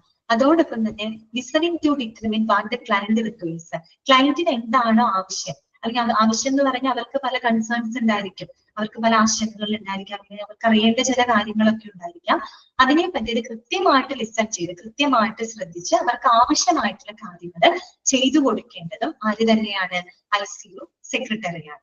അപ്പൊ അവരെ ഗ്രേറ്റ് ചെയ്യാം, അവരുടെ ആശങ്കകൾ അല്ലെങ്കിൽ അവർക്ക് ICU സംബന്ധമായിട്ട് എന്തെങ്കിലും എൻക്വയറീസോ കാര്യങ്ങളൊക്കെ വരുമ്പോൾ അത് കൃത്യമായിട്ട് ശ്രദ്ധിച്ച് അതിന് വേണ്ട നടപടിക്രമങ്ങൾ അല്ലെങ്കിൽ അവരെ ഡയറക്റ്റ് ചെയ്ത് വിടേണ്ടത് ICU സെക്രട്ടറി. ഓക്കെ, അതാണ് അവിടെ പറയുന്നത് കേട്ടോ. Accountable for greeting them and listening to determine what the client requires. Next പോയിന്റിലാണ് the secretary is liable to answer the basic questions and provide general information such as the visiting hours for the ICU. നേരത്തെ പറഞ്ഞ same point ആണ് കേട്ടോ. The secretary is liable. Liable എന്ന് വെച്ചാൽ എന്താണ്? Responsible, ബാധ്യസ്ഥനാണ് കേട്ടോ, അതാണ് ഉദ്ദേശിക്കുന്നത്. The secretary is liable to answer the basic questions and provide the general information. ICU സംബന്ധമായിട്ട് എന്തെങ്കിലും പൊതുവായ കാര്യങ്ങള് അങ്ങനെ എന്തെങ്കിലും ചോദ്യങ്ങളോ അന്വേഷണങ്ങളോ വരുമ്പോൾ അതിന് കൃത്യമായിട്ടുള്ള മറുപടി കൊടുക്കുക. ഏതുപോലെ ഒരു എക്സാമ്പിൾ ആണ് പറയുന്നത്, ഇപ്പൊ വിസിറ്റിംഗ് അവേഴ്സ് ഫോർ ദ ICUവിന്റെ വിസിറ്റിംഗ് അവേഴ്സ് ഏത് സമയത്താണ്, അല്ലെങ്കിൽ ആ ICUവിൽ ഒരു പേഷ്യന്റിനെ വിസിറ്റ് ചെയ്യാൻ പോകുമ്പോൾ നമ്മൾ ചില പ്രിക്കോഷൻസും കാര്യങ്ങളൊക്കെ എടുക്കണം. അപ്പൊ അതിനെ പറ്റിയൊക്കെ നിർദ്ദേശങ്ങളൊക്കെ പ്രൊവൈഡ് ചെയ്യുന്നത് ICU സെക്രട്ടറിയാണ്. ഓക്കെ, ക്ലിയർ ആണല്ലോ പറഞ്ഞത്? ഓക്കെ ആണല്ലോ. അടുത്ത പോയിന്റ്, ഏതെങ്കിലും പോയിന്റ് നിങ്ങൾക്ക് മനസ്സിലാവുന്നില്ലെങ്കിൽ മെസ്സേജ് ചെയ്താൽ മതി കേട്ടോ. നെക്സ്റ്റ് വരുന്നത് ഇതാണ്. If cannot provide the information concerning the medical status of a patient, it is the secretary who helps point the customers in the right direction and refers them to the other staff members if needed. എന്താണ് ഇവിടെ പറയുന്നത്? ഇനി എന്തെങ്കിലും കാരണവശാല് ഇപ്പൊ പേഷ്യന്റിന്റെ health സ്റ്റാറ്റസിനെ പറ്റി ശരിയായിട്ടുള്ള വിവരങ്ങൾ കൊടുക്കാൻ സാധിക്കാത്ത പക്ഷം, ശരിയായ വിവരങ്ങൾ ഇപ്പൊ ചോദിച്ചു നമുക്കത് കൊടുക്കാൻ പറ്റാത്തൊരു കണ്ടീഷനില് ഈ പറയുന്ന ICU സെക്രട്ടറി എന്ത് ചെയ്തിരിക്കണം? ശരിയായിട്ടുള്ള വിവരങ്ങൾ ലഭിക്കുന്ന സ്റ്റാഫുകളുടെ അടുത്തേക്ക് ഈ പറയുന്ന പേഷ്യൻസിന് ആരാണെന്ന് വെച്ചാൽ അവരെ ഡയറക്റ്റ് ചെയ്ത് വിടേണ്ടത് ഇദ്ദേഹത്തിന്റെ റെസ്പോൺസിബിലിറ്റിയാണ്. അതാണ് അവിടെ പറയുന്നത് കേട്ടോ. If cannot provide information concerning the medical status of a patient, പേഷ്യന്റിന്റെ മെഡിക്കൽ സ്റ്റാറ്റസിനെ പറ്റിയിട്ട് അപ്പൊ വിവരങ്ങൾ നൽകാൻ സാധിക്കാത്ത, അവർ എന്തെങ്കിലും കാര്യങ്ങൾ ചോദിച്ചു നമുക്കത് അറിയില്ല, അത് അറിയാത്ത പക്ഷെ അവരെന്ത് ചെയ്യണം? അവിടെ വെച്ചത് വിട്ടുപോവല്ല വേണ്ടത്. അവരെന്ത് ചെയ്യണം? അവര് ഈ പറയുന്ന ശരിയായിട്ടുള്ള വിവരങ്ങൾ ലഭിക്കുന്ന ആളുകൾ ഏതാണോ, അല്ലെങ്കിൽ ചിലപ്പോൾ ഒരു ഡോക്ടറോ മറ്റേതെങ്കിലും നഴ്സിംഗ് സ്റ്റാഫുകളാണെന്ന് വെച്ചാൽ അവരുടെ അടുത്തേക്ക് ഇവരെ ഡയറക്റ്റ് ചെയ്ത് വിടേണ്ടത് ആരുടെ റെസ്പോൺസിബിലിറ്റിയാണ്? ICU സെക്രട്ടറിയുടെ റെസ്പോൺസിബിലിറ്റിയാണ്. അതാണ് അവിടെ പറയുന്നത് കേട്ടോ. It is the secretary who helps point the customers in the right direction and refers them to other staff members if needed. ആവശ്യമുള്ള സമയത്ത് അവരെ മറ്റുള്ള സ്റ്റാഫുകളുടെ അടുത്തേക്ക് ഡയറക്റ്റ് ചെയ്ത് വിടേണ്ടത് ഇദ്ദേഹത്തിന്റെ റെസ്പോൺസിബിലിറ്റിയാണ്. പിന്നെന്താ പറയുന്നത്? Perform clerical task, update bed status computer കേട്ടോ. അതുപോലെ തന്നെ ക്ലറിക്കൽ ടാസ്കുകൾ, കണക്കുകളും കാര്യങ്ങളൊക്കെ ഉണ്ട്. ICUവിലാണെങ്കിൽ അവിടെയുള്ള പേഷ്യന്റിന്റെ മെഡിക്കൽ റെക്കോർഡ്സുകൾ എന്താണ്? റെസിഡൻസ് ആണ് ICU സെക്രട്ടറി ആവുന്നത്, അതോ അഡ്മിനിസ്ട്രേറ്റീവ് ക്വാളിഫിക്കേഷൻ ആണ് കേട്ടോ വേണ്ടത്. ചിപ്പി അഡ്മിനിസ്ട്രേറ്റീവ് ക്വാളിഫിക്കേഷൻ ആണ് കേട്ടോ, റെസിഡന്റ് അല്ല. ഇദ്ദേഹം എന്ന് പറഞ്ഞാൽ അഡ്മിനിസ്ട്രേറ്റീവ് പ്രൊഫഷണൽ ആണ്, ക്ലിനിക്കൽ പ്രൊഫഷണൽ അല്ല കേട്ടോ. ഒരു ഡോക്ടറോ നഴ്സോ പോലുള്ള വ്യക്തിയല്ല, അഡ്മിനിസ്ട്രേറ്റീവ് ഭരണപരമായിട്ടുള്ള കാര്യങ്ങളാണ്. അതുകൊണ്ട് അദ്ദേഹത്തിന് അഡ്മിനിസ്ട്രേറ്റീവ് ക്വാളിഫിക്കേഷൻ ആണ് വേണ്ടത് കേട്ടോ. ഓക്കെ, അപ്പൊ നോക്ക്, perform clerical task, updated bed status in computer. ഈ ICU സംബന്ധമായിട്ടുള്ള ക്ലറിക്കൽ ടാസ്കുകൾ, അതൊക്കെ ഈ ICUയിലെ പേഷ്യൻസിന്റെ റെക്കോർഡ്സുകള്, അതുപോലെ അവരുടെ മെഡിക്കൽ ഇൻഷുറൻസ് സംബന്ധമായിട്ടുള്ള കാര്യങ്ങളൊക്കെ ഉണ്ടാവില്ലേ, അതൊക്കെ ഹാൻഡിൽ ചെയ്യണം. അങ്ങനെയുള്ള ക്ലറിക്കൽ ടാസ്കുകളൊക്കെ നിർവഹിക്കേണ്ടത്. അതുപോലെ തന്നെ ബെഡ് സ്റ്റാറ്റസ്, കമ്പ്യൂട്ടറിന് കൃത്യമായിട്ട് ICUവിനകത്തുള്ള ബെഡ് സ്റ്റാറ്റസ് ഒക്കെ കറക്റ്റ് ആയിട്ട് എന്ത് ചെയ്തിരിക്കണം, അപ്ഡേറ്റ് ചെയ്തിരിക്കണം. കാര്യം ICUല് ഒരുപാട് ബെഡുകൾ ഉണ്ടാവും, ഇങ്ങനെ വളരെ ഫ്യൂ ബെഡ്സ് മാത്രമേ ഉണ്ടാവുള്ളൂ. അപ്പൊ നമ്മൾ ഓൾറെഡി പഠിച്ചിട്ടുണ്ട്, അത്യാവശ്യം ഒരു പേഷ്യന്റിന്റെ കണ്ടീഷൻ സ്റ്റേബിൾ ആവുകയാണെങ്കിൽ നമ്മൾ അവരവിടെ നിന്ന് ഡിസ്ചാർജ് ചെയ്തിട്ട് വാർഡിലോട്ട് മാറ്റണം. അപ്പൊ അടുത്ത പേഷ്യന്റ് വരും. അപ്പൊ കറക്റ്റ് ആയിട്ട് ഈ പറയുന്ന ബെഡ് സ്റ്റാറ്റസ് കമ്പ്യൂട്ടറിനകത്ത് അപ്ഡേറ്റ് ചെയ്യുന്നതും ICU സെക്രട്ടറിയുടെ റെസ്പോൺസിബിലിറ്റി ആണ്. ഓക്കെ, ക്ലിയർ ആണല്ലോ. നെക്സ്റ്റ് വരുന്നത് maintenance, files and organise patient record. ഇത് തന്നെ ഇതിനെ ഉദ്ദേശിക്കുന്നത് മെയിൻ്റെനൻസ്, ഫയൽസ് ആൻഡ് ഓർഗനൈസ് പേഷ്യന്റിന്റെ റെക്കോർഡ്സുകളും കാര്യങ്ങളും കൃത്യമായിട്ട് മെയിൻറ്റെയിൻ ചെയ്ത് ഫയൽ ചെയ്ത് ഓർഗനൈസ് ചെയ്ത് വെക്കുക എന്നുള്ളത് ഇദ്ദേഹത്തിന്റെ റെസ്പോൺസിബിലിറ്റി ആണ്. പിന്നെന്താണ്, work with other departments to coordinate care services, അല്ലെ, ഈ പറയുന്ന ആ ഒരു പരിചരണ സേവനങ്ങൾ നല്ല രീതിയിൽ കോർഡിനേറ്റ് ചെയ്യുന്നതിനായിട്ട് മറ്റുള്ള ഡിപ്പാർട്ട്മെന്റുകളുമായിട്ടും സഹകരിച്ച് പ്രവർത്തിക്കേണ്ടത് ICU സെക്രട്ടറിയാണ്, അല്ലെ. അവരുടെ ഡ്യൂട്ടി എന്ന് പറഞ്ഞാൽ അവിടെ മാത്രം ഒതുങ്ങാതെ ഈ ICU ആയിട്ട് കണക്ട് ചെയ്ത് മറ്റു പല ഡിപ്പാർട്ട്മെന്റുകൾ ഉണ്ടായിരിക്കും, അല്ലെ. അപ്പൊ ഈ പറയുന്ന നല്ലൊരു പരിചരണം രോഗിക്ക് കൊടുക്കുന്നതിന് വേണ്ടിയിട്ട് മറ്റുള്ള ഡിപ്പാർട്ട്മെന്റുകളുമായിട്ട് നല്ല രീതിയിൽ കോർഡിനേറ്റ് ചെയ്ത് പ്രവർത്തിക്കേണ്ടതും ആരുടെ റെസ്പോൺസിബിലിറ്റി ആണ്, ICU സെക്രട്ടറിയുടെ റെസ്പോൺസിബിലിറ്റി ആണ്. ക്ലിയർ ആണോ പറഞ്ഞത്? അപ്പൊ ആരാണ് ICU സെക്രട്ടറി എന്ന് പറഞ്ഞാല്, ICU ടീമിന് ആവശ്യമായിട്ടുള്ള എല്ലാ പിന്തുണയും കൊടുക്കുന്ന ഒരു അഡ്മിനിസ്ട്രേറ്റീവ് പ്രൊഫഷണൽ ആണ് ICU സെക്രട്ടറി. ശരിക്കും പറഞ്ഞാൽ ICUയിലോട്ട് ആദ്യമായിട്ട് വരുന്ന ഒരു പേഷ്യൻസോ അല്ലെങ്കിൽ അവരുടെ ഫാമിലി മെമ്പേഴ്സോ വിസിറ്റേഴ്സോ ഫസ്റ്റ് മീറ്റ് ചെയ്തിട്ട് ICU സെക്രട്ടറി ആണ്. അപ്പൊ ICU സംബന്ധമായിട്ടുള്ള കോളുകൾ വരികയാണെങ്കിൽ കൃത്യമായിട്ട് ആൻസർ ചെയ്യുക, മെസ്സേജുകൾ പ്രോപ്പറായിട്ട് കൺവേ ചെയ്യുക. അതുപോലെ ICU സംബന്ധമായിട്ട് വരുന്ന അന്വേഷണങ്ങള്, അതിനൊക്കെ മറുപടികൾ കൊടുക്കുക. ആളുകളുടെ ആശങ്കകൾ, അതിനെപ്പറ്റി എന്തെങ്കിലും ആശങ്കകളോ കാര്യങ്ങളോ ഉണ്ടെങ്കിൽ അതൊക്കെ ക്ലിയർ ചെയ്ത് കൊടുക്കുക. പിന്നെ എന്തെങ്കിലും കാരണവശാൽ രോഗിയുടെ മെഡിക്കൽ സ്റ്റാറ്റസിനെ പറ്റി ശരിയായ വിവരങ്ങൾ കൊടുക്കാൻ പറ്റുന്നില്ല എന്നുണ്ടെങ്കിൽ അത് കൊടുക്കാൻ കഴിയുന്ന സ്റ്റാഫുകളുടെ അടുത്തേക്ക് അവരെ ഡയറക്റ്റ് ചെയ്ത് വിടണം. പിന്നെ കമ്പ്യൂട്ടറിനകത്ത് കൃത്യമായിട്ട് ICUവിന്റെ ബെഡ് സ്റ്റാറ്റസ് ഒക്കെ അപ്ഡേറ്റ് ചെയ്ത് വെക്കുക.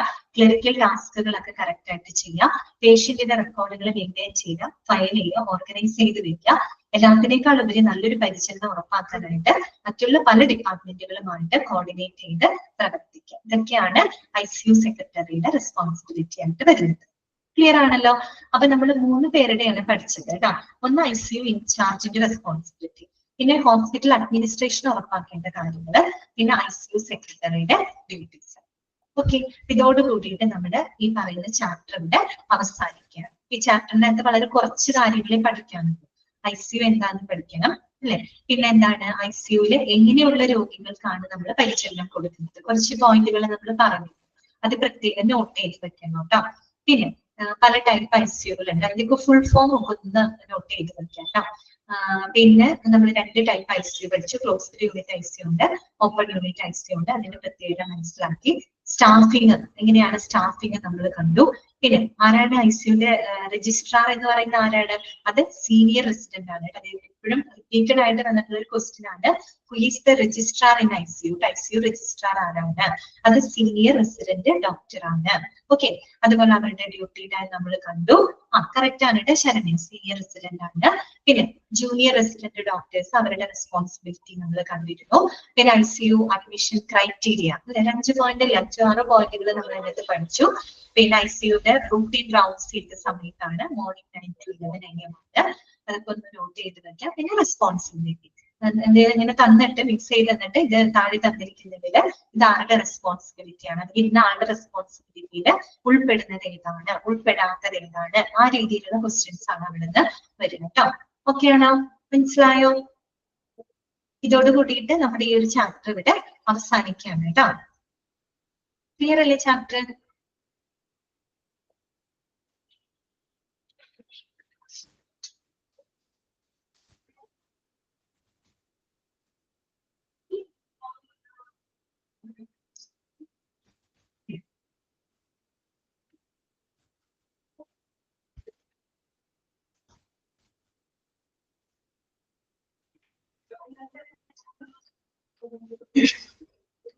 അപ്പൊ നമുക്ക് എനിക്ക് മൊഡ്യൂൾ 1-നകത്ത് തന്നിരിക്കുന്ന ചാപ്റ്റേഴ്സുകൾ ഇതൊക്കെയായിരുന്നു.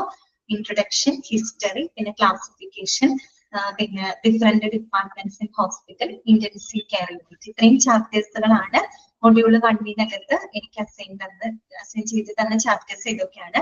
അപ്പൊ അത് ഞാൻ കംപ്ലീറ്റ് ചെയ്തിട്ടുണ്ട്. ഇനി എനിക്ക് വരുന്ന ചാപ്റ്റേഴ്സുകൾ മൊഡ്യൂൾ 2-നകത്താണ് കേട്ടോ.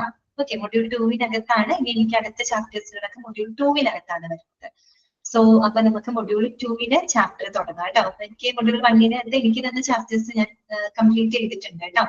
ഓക്കെ, അപ്പോ ഇനി അടുത്തത് എനിക്ക് എടുക്കാനുള്ളത് മൊഡ്യൂൾ 2-ലെ ചാപ്റ്റേഴ്സുകളാണ് കേട്ടോ. അപ്പൊ അതിനകത്ത് ബ്ലഡ് ബാങ്ക് എന്ന് പറയുന്ന ഒരു ചാപ്റ്റർ നമുക്ക് ഇന്ന് സ്റ്റാർട്ട് ചെയ്യാം കേട്ടോ. ബ്ലഡ് ബാങ്ക് എടുക്കാനുണ്ട്, പിന്നെ ഫാർമസി, ലബോറട്ടറി, പിന്നെ എന്താണ് ഹോസ്പിറ്റൽ അക്വയർഡ് ഇൻഫെക്ഷൻ, ഡയാലിസിസ്, ഇതൊക്കെയാണ് എനിക്ക് തന്നിരിക്കുന്ന ചാപ്റ്റേഴ്സുകൾ. സോ അപ്പൊ നമുക്ക് സിമ്പിൾ ടു കോംപ്ലക്സ് എന്നുള്ള രീതിയിൽ പോകാം. ചെറിയ സിമ്പിൾ ആയിട്ടുള്ള ചാപ്റ്റർ തുടങ്ങാം നമുക്ക് കേട്ടോ. അപ്പൊ മൊഡ്യൂൾ 2-നകത്തെ ചാപ്റ്റർ ആണ് ബ്ലഡ് ബാങ്ക് കേട്ടോ. നിങ്ങളുടെ എത്രാമത്തെ ചാപ്റ്റർ ആണ് ഇതൊക്കെ എടുക്കുന്നത് പറയൂ. നിങ്ങളുടെ എത്രാമത്തെ ചാപ്റ്റർ ആണ്, എത്രാമത്തെ പേജ് ആണെന്ന് ആരെങ്കിലും ഒന്ന് മെൻഷൻ ചെയ്യുകയാണെങ്കിൽ എല്ലാവരും ഒന്ന് എടുത്തു വെക്കാം കേട്ടോ. എടുത്തു വെക്കാമോ? ചാപ്റ്റർ നമ്പർ 4 ആണ്. ഓക്കെ ഓക്കെ, ചാപ്റ്റർ 4 കേട്ടോ, പേജ് നമ്പർ 24. എല്ലാവരും ഒന്ന് എടുത്തു കേട്ടോ, എടുത്തു വെച്ചോളൂ എല്ലാവരും.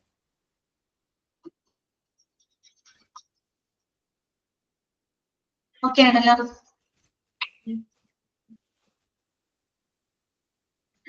തുടങ്ങാം. അപ്പൊ നമുക്ക് ബ്ലഡ് ബാങ്ക് നിങ്ങൾ എല്ലാവരും കേട്ടിട്ടുണ്ടാവും അല്ലെ? ബ്ലഡ് ബാങ്ക് കേട്ടിട്ടില്ലേ എല്ലാവരും?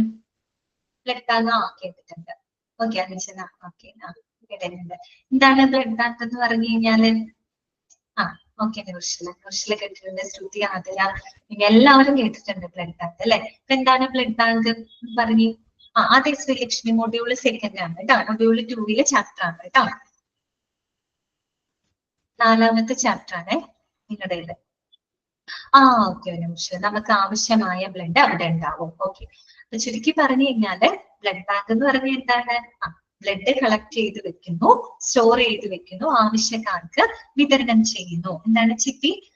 സർജറിക്ക് വേണ്ടി ബ്ലഡ് പ്രൊവൈഡ് ചെയ്യും. ഓക്കെ, ഗായത്രി പറയുന്നു ബ്ലഡ് സ്റ്റോറേജ് ചെയ്ത് വെക്കുന്നത്. ഓക്കെ, കറക്റ്റ് ആണ്. നിങ്ങൾ പറഞ്ഞ എല്ലാവരുടെ ആൻസർ കറക്റ്റ് ആണ് കേട്ടോ.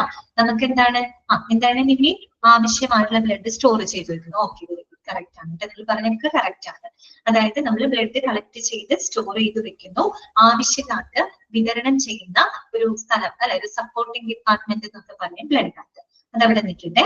നമുക്ക് ആദ്യം ബ്ലഡ് ബാങ്കിലേക്ക് ഓടി എത്തുന്നേക്കാളും നമുക്ക് കുറച്ച് കാര്യങ്ങൾ നമുക്ക് പറഞ്ഞു അല്ലെ? ബ്ലഡിനെ പറ്റി പറയുകയാണെങ്കിൽ നമുക്ക് എന്താ പറയാ, നമ്മുടെ ജീവന്റെ നദി എന്നാണ് ബ്ലഡ് അറിയപ്പെടുന്നത് അല്ലെ? ജീവന്റെ നദി എന്നറിയപ്പെടുന്നത് നമ്മുടെ ബ്ലഡ് ആണ് അല്ലെ? ഓക്കെ, പിന്നെ നമ്മൾ ഏറ്റവും ബ്ലഡ് ബാങ്കിനെ പറ്റി പറയുമ്പോൾ ഒരു കാര്യം അറിയണം. നമ്മൾക്കറിയാം നമ്മള് ബ്ലഡ് ഡൊണേറ്റ്, ഇവിടെ ബ്ലഡ് ഡൊണേറ്റ് ചെയ്ത ആൾക്കാരൊക്കെ ഉണ്ടോ നമ്മുടെ ക്ലാസ്സിനകത്ത്? ഇല്ല ഭാഗ്യ, ഇല്ല കേട്ടോ. കഴിയട്ടെ കേട്ടോ. മൊഡ്യൂൾ 1-ലെ ചാപ്റ്റേഴ്സുകളൊക്കെ കഴിഞ്ഞിട്ടേ സ്റ്റാർട്ട് ചെയ്യും. മൊഡ്യൂൾ 1-ഉം 2-ഉം കഴിഞ്ഞിട്ട് എക്സാം വരുള്ളൂ കേട്ടോ. ഓക്കെ, ബ്ലഡ് ഡൊണേറ്റ് ചെയ്യുന്ന ആളുകൾ ആരെങ്കിലും ഉണ്ടോ നമ്മുടെ ക്ലാസ്സിൽ? എപ്പോഴെങ്കിലും ഏതെങ്കിലും സിറ്റുവേഷനിൽ ഡൊണേറ്റ് ചെയ്ത ആരെങ്കിലും ഉണ്ടോ നമ്മുടെ ക്ലാസ്സിൽ? ആരെങ്കിലും ഉണ്ടോ? ആരുമില്ല? ഇതുവരെ ആരും ബ്ലഡ് ഡൊണേറ്റ് ചെയ്തിട്ടില്ല? ഡൊണേറ്റ് ചെയ്തിട്ടില്ല. ഓക്കെ, ഞാനിങ്ങനെ വലിയ കാര്യത്തിലൊക്കെ ചോദിച്ചു, ഞാനും ഡൊണേറ്റ് ചെയ്തിട്ടില്ല കേട്ടോ. ഓക്കെ, അണ്ടർ വെയിറ്റ് ആണ്. ഓക്കെ ജിപി, വെയിറ്റ് ഇല്ലാത്തതുണ്ട്. ഓക്കെ, ശരി. അപ്പൊ ഞാൻ നിങ്ങളോട് ചോദിച്ചപ്പോ നിങ്ങൾ വിചാരിച്ചത് ഞാൻ പറയാനായിട്ടപ്പോ ഞാൻ ചെയ്തിട്ടുണ്ടാന്ന് വിചാരിച്ചത്. ഓക്കെ, ഓക്കെ നിമിഷ, തിരിച്ചു വരും. ഓക്കെ, ഞാനും ചെയ്തിട്ടില്ല കേട്ടോ.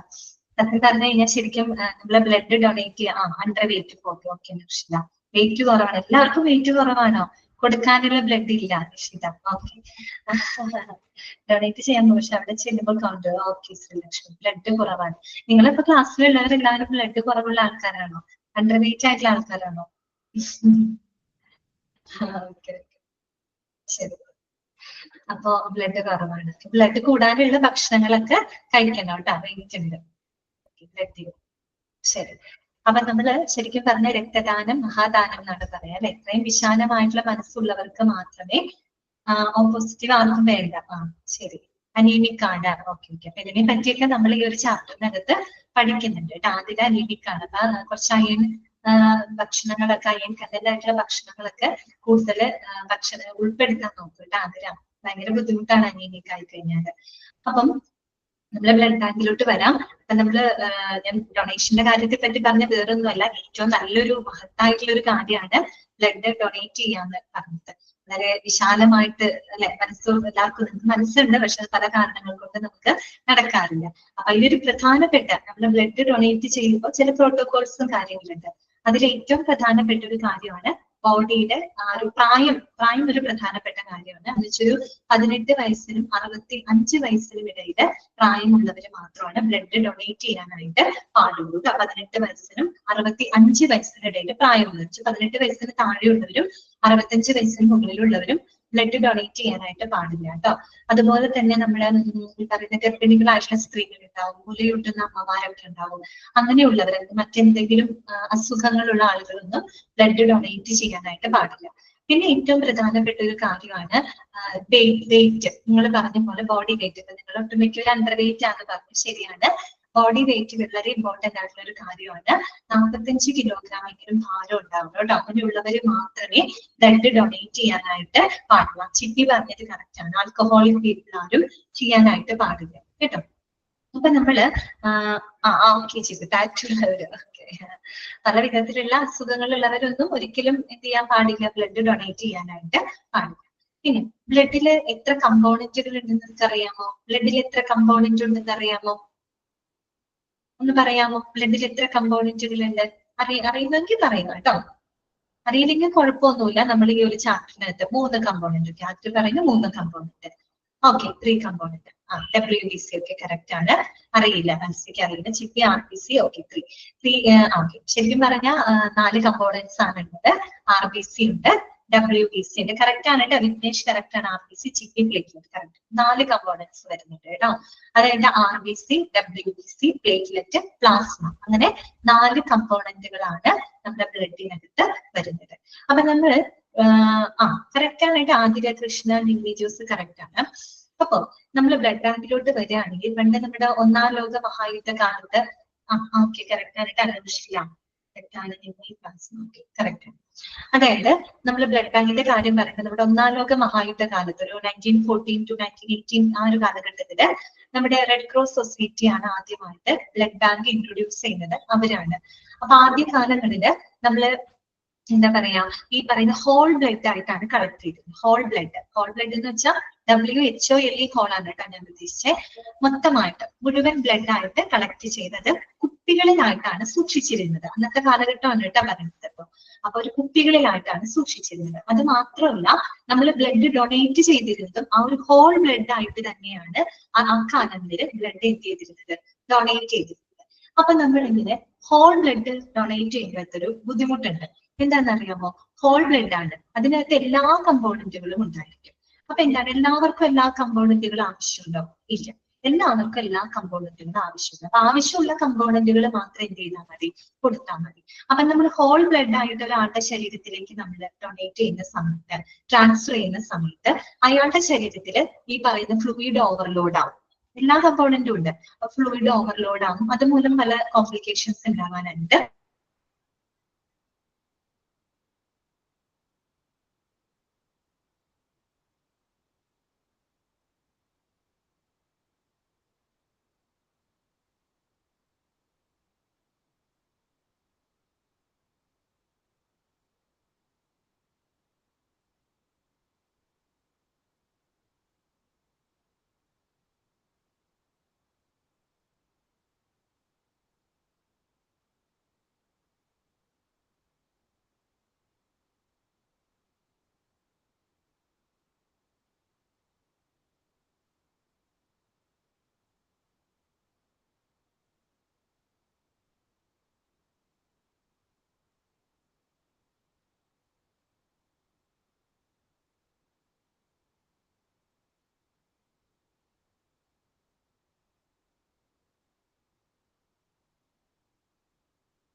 മൈക്കിന് ചെറിയൊരു പ്രശ്നം വന്നോട്ടെ, അതുകൊണ്ടാണ് കേൾക്കാണ്ട് പോയത്. ഇപ്പൊ ഓക്കെ ആണല്ലോ?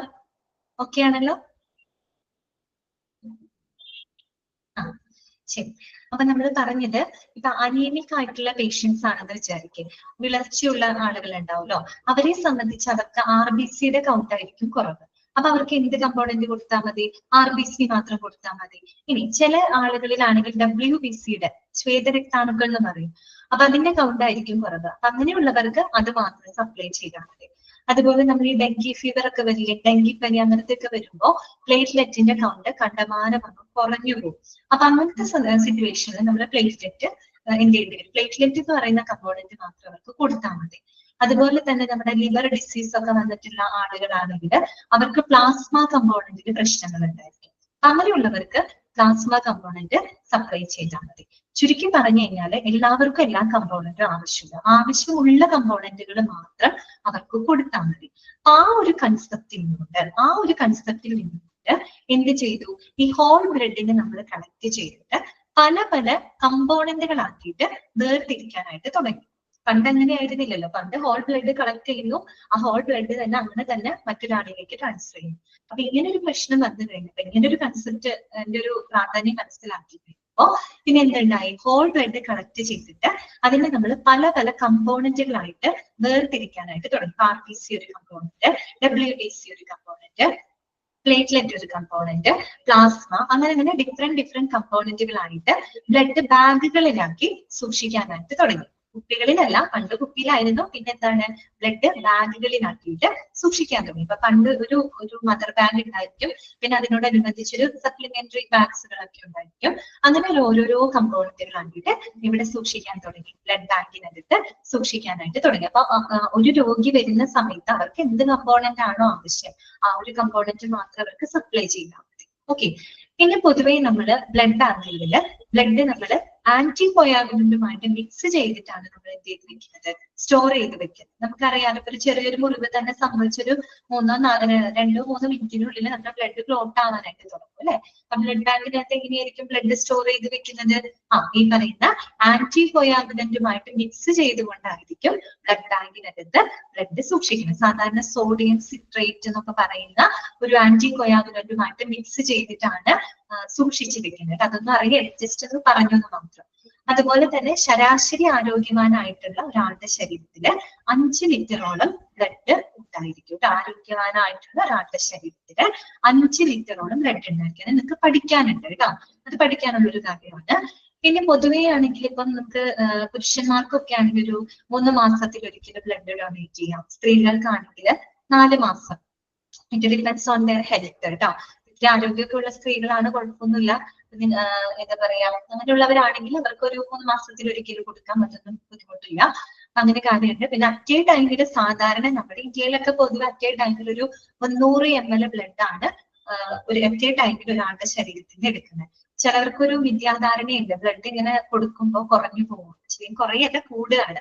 നമ്മളൊരു ബോഡി റിഫ്രഷ് ആവാനും ഒക്കെ നല്ലതാണ്. ശരിക്കും ബ്ലഡ് ഡൊണേറ്റ് ചെയ്യുന്നതോറും കൂടുതൽ ബ്ലഡ് ഉണ്ടായി വരും, നമ്മുടെ ബോഡി ഒന്ന് ഫ്രഷ് ആവും. അങ്ങനെയൊക്കെ ഒരുപാട് ഗുണങ്ങളുണ്ട് ബ്ലഡ് ഡൊണേറ്റ് ചെയ്യുന്നത്.